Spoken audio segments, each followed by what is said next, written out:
యోహాను సువార్త 11వ అధ్యాయము. మరియ ఆమె సహోదరి అయిన మార్త అనువారి గ్రామమైన బేతనియలోనున్న లాజరు అను ఒకడు రోగి ఆయెను. ఈ లాజరు ప్రభువునకు అత్తరు పూసి తల వెంట్రుకలతో ఆయన పాదములు తుడిచిన మరియకు సహోదరుడు. అతని అక్క చెల్లెండ్రు, ప్రభువా, ఇదిగో నీవు ప్రేమించువాడు రోగి అయి ఉన్నాడని ఆయన యొద్దకు వర్తమానము పంపిరి. యేసు అది విని, ఈ వ్యాధి మరణము కొరకు వచ్చినది కాదు గాని దేవుని కుమారుడు దాని వలన మహిమపరచబడినట్లు దేవుని మహిమ కొరకు వచ్చినదనెను. యేసు మార్తను, ఆమె సహోదరిని లాజరును ప్రేమించెను. అతడు రోగి అయ్యున్నాడని యేసు వినినప్పుడు తానున్న చోటనే ఇంకా 2 దినములు నిలిచెను. అటుపిమ్మట ఆయన, మనము యూదయకు తిరిగి వెళ్ళుదమని తన శిష్యులతో చెప్పగా, ఆయన శిష్యులు, బోధకుడా, ఇప్పుడే యూదులు నిన్ను రాళ్లతో కొట్టచూచుచుండిరే, అక్కడికి తిరిగి వెళ్ళుదువా అని ఆయననడిగిరి.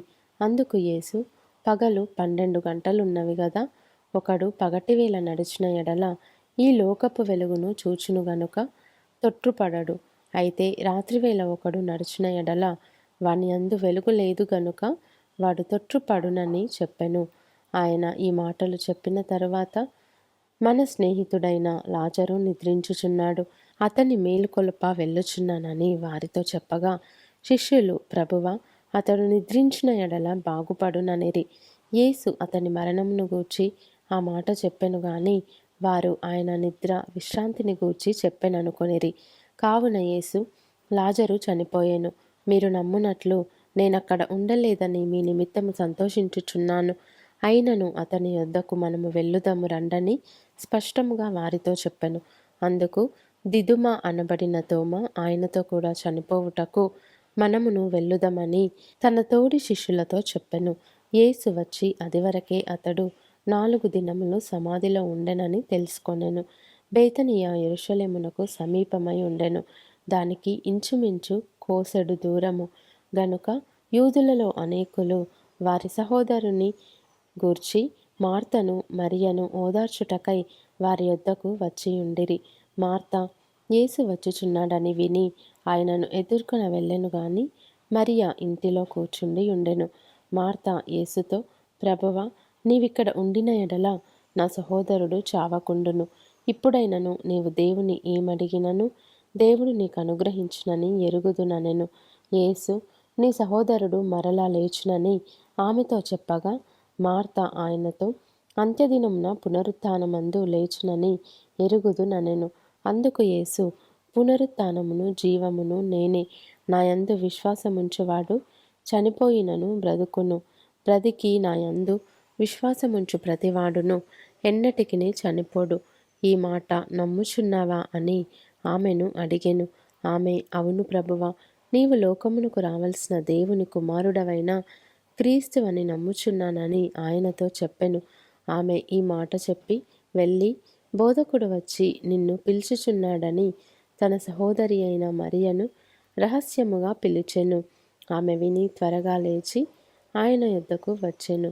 యేసు ఇంకను ఆ గ్రామములోనికి రాక మార్త ఆయనను కలుసుకొనిన చోటనే ఉండెను గనుక ఇంటిలో మరియతో కూడా నుండి ఆమెను ఓదార్చుచుండిన యూదులు మరియ త్వరగా లేచి వెళ్ళుట చూచి ఆమె సమాధి యొద్ద ఏడ్చుటకు అక్కడికి వెళ్ళుచున్నదనుకొని ఆమె వెంట వెళ్ళిరి.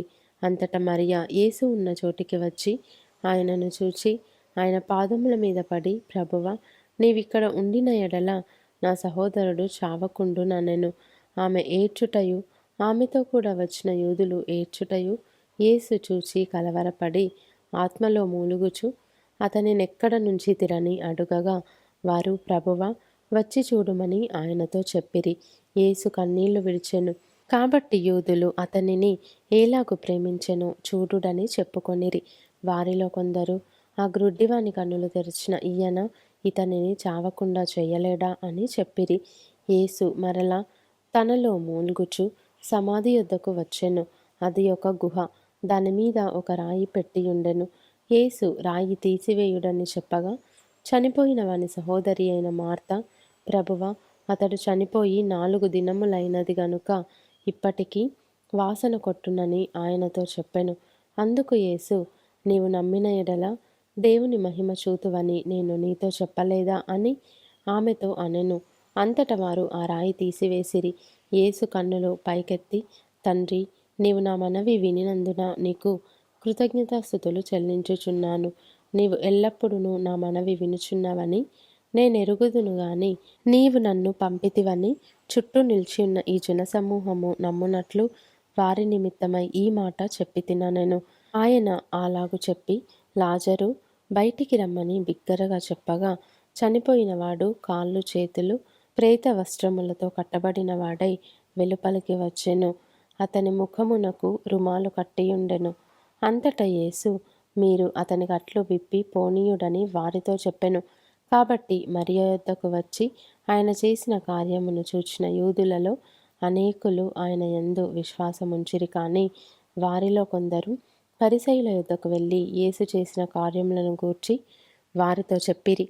కాబట్టి ప్రధాన యాజకులను పరిసయ్యులను మహాసభను సమకూర్చి, మనమేమి చేయుచున్నాము?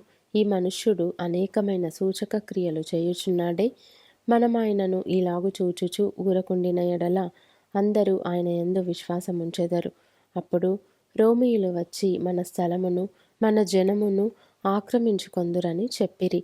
అయితే వారిలో కయప అను ఒకడు, ఆ సంవత్సరము ప్రధాన యాజకుడయుండి, మీకేమీ తెలియదు, మన జనమంతయు నశింపకుండునట్లు ఒక మనుష్యుడు ప్రజల కొరకు చనిపోవుట మీకు ఉపయుక్తమని మీరు ఆలోచించుకొనరు అని వారితో చెప్పెను. తనంతట తానే ఈలాగు చెప్పలేదు గాని ఆ సంవత్సరము ప్రధాన యాజకుడై ఉండెను గనుక యేసు ఆ జనము కొరకు మాత్రమే గాక చెదరిపోయిన దేవుని పిల్లలను ఏకముగా సమకూర్చుటకును చావనయున్నాడని ప్రవచించెను. కాగా ఆ దినము నుండి వారు ఆయనను చంపనాలోచించుచుండిరి. కాబట్టి యేసు అప్పటి నుండి యూదులలో బహిరంగముగా సంచరింపక అక్కడ నుండి అరణ్యమునకు సమీప ప్రదేశంలోనున్న ఎఫ్రాయిమను ఊరికి వెళ్ళి అక్కడ తన శిష్యులతో కూడా ఉండెను. మరియు యూదుల పస్కా పండుగ సమీపమై ఉండెను గనుక అనేకులు తమ్మును తాము శుద్ధి చేసుకొనుటకై పస్కా రాకమునుపై పల్లెటూళ్ళలో నుండి యెరూషలేమునకు వచ్చిరి. వారు యేసును వెదకుచు దేవాలయంలో నిలువబడి, మీకేమి తోచుచున్నది? ఆయన పండుగకు రాడా ఏమి అని ఒకనితో ఒకడు చెప్పుకొనిరి. ప్రధాన యాజకులను పరిసయ్యులను ఆయన ఎక్కడ ఉన్నది ఎవనికైనాను తెలిసియున్న యెడల తాము ఆయనను పట్టుకొనగలుగుటకు తమకు తెలియజేయవలెనని ఆజ్ఞాపించియుండిరి.